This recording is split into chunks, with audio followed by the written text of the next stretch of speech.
One of them did this. All I remember is that he just kind of waved his hand in front of his chest, and the next thing I know, this blue beam hit me and just literally opened me up like a fish, and burnt my fingers right off of me.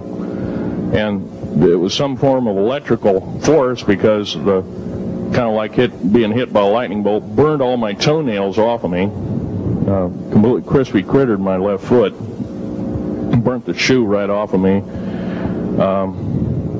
All I remember was the smoking remains, and I'm still conscious, but in and out of, I didn't remember much. And there was a Green Beret that was right behind me that risked his life. In fact, he died. But he risked his life. He shoved me back in the basket and hit the button and took me up. And I wouldn't be alive talking to you today if it wasn't for him. I'm forever indebted. He lost his life.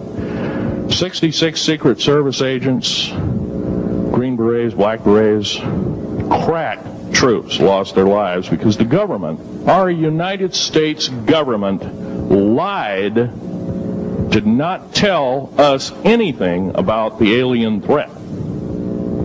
There's a war underneath there, and I'm talking dead serious.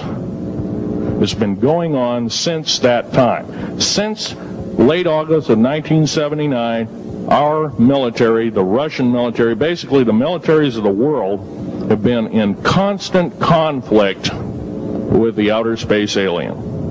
The small gray, the large gray, the reptilians, the whole thing. There are 11 distinct races of aliens. 2 are benevolent. One had to leave here in a hurry because their world is under attack, both on the surface as well as underground. There, the Pleiadians. They're familiar. Maybe some of you are familiar with that. Would some of you raise your hands who've heard of Billy Meyer and some of the, very good, about half the group. Well, Billy Meyer is one of these lucky people that they figured, well, he's kind of a simple type, we'll show him everything. Well, these are the benevolent aliens, and they've been here helping us. In fact, I have a picture, let me reach for it here.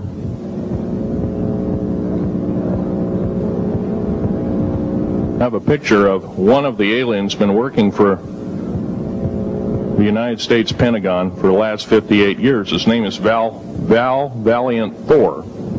He's right here. There's my father in the background. This whole place, the ready room of the USS Eldridge, Al Bielek has probably explained, or maybe even shown you this picture. There's a list of some of the notable people in it. They're all the atomic bomb scientists of the day, all the time variant experimentalists of the day, all the top physicists of that particular day. This was in August of 1943. Now this guy has not changed one iota in 58 years. Started work, he came here, crashed here or whatever, whether he's under duress or not. He started work for our U.S. Navy and military operations in 1937, either 37 or 38 is what I've been told.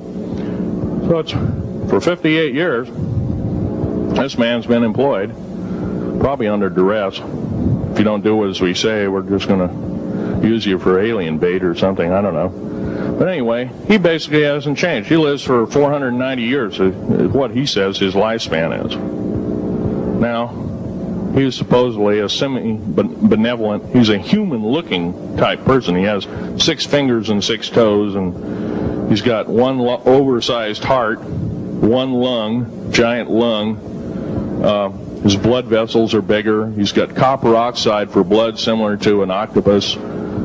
His brain capacity 300 centimeters greater than ours. He has a thinking capacity, IQ, if you were to measure it, be totally off the scale, be about a 1200 IQ. He speaks 100 languages fluently, alien as well as others. He's a remarkable person. I had a chance to meet him one time. Now, by the way, he doesn't shake hands. He was kind of in a spacesuit because all aliens, regardless benevolent or otherwise, they're carrying germs and diseases and bacterium in and on them that are deadly to us.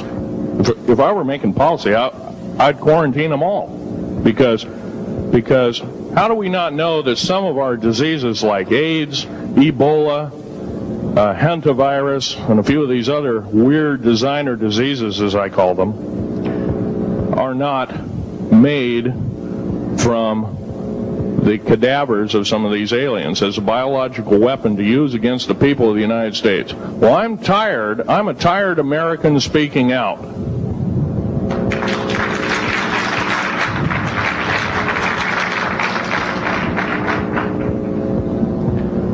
Now, what I'm telling you is kind of almost like a brain overload here. Back in 1946, we set off a number, actually 4 atomic bomb tests at Bikini Atoll. It's a group of islands in the South Pacific. I have an original photograph here with original language on the photograph that shows there is a large alien spaceship off a wingtip of a United States aircraft. It was a drone aircraft right at the point where the bomb was beginning to show a neutron flash cloud. Here's the bomb going off. Here's the airplane tip here, and here is the alien spacecraft. Now, in 1947, questions later, please. In 1947, after Roswell debacle,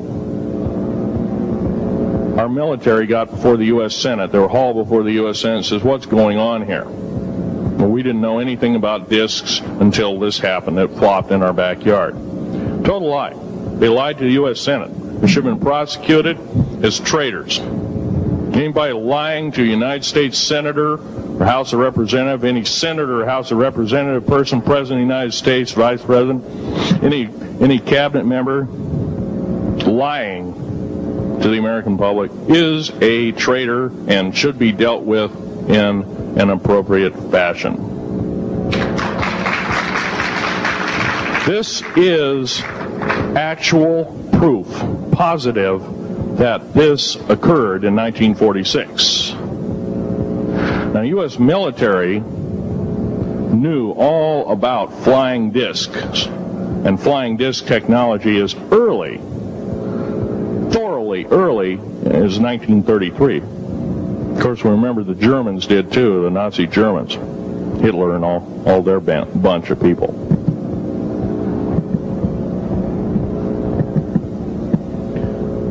Now, it gets to the big question, if all this has been hidden from us, everybody says, well, where's the proof? I've got some of the proof laying on the table. But a lot of you probably are totally skeptical. They say, well, I could be anything.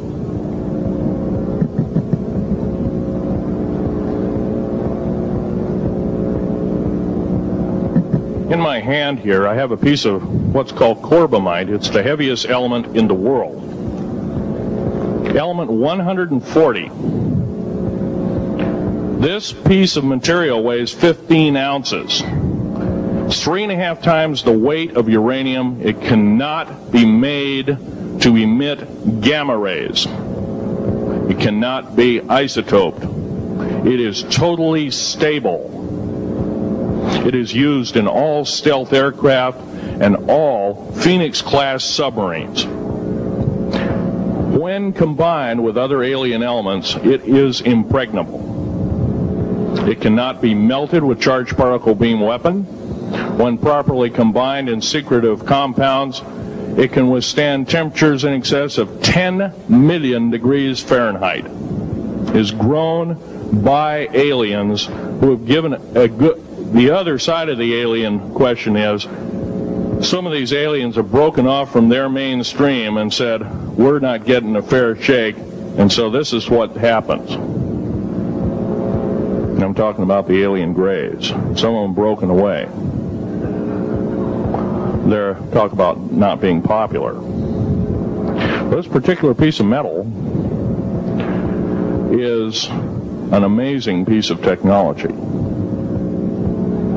It's capable of being grown in 15 different crystal systems. Now, I'm a geologist, and I, prior to 15 or 20 years ago, knew of only 6 crystal systems.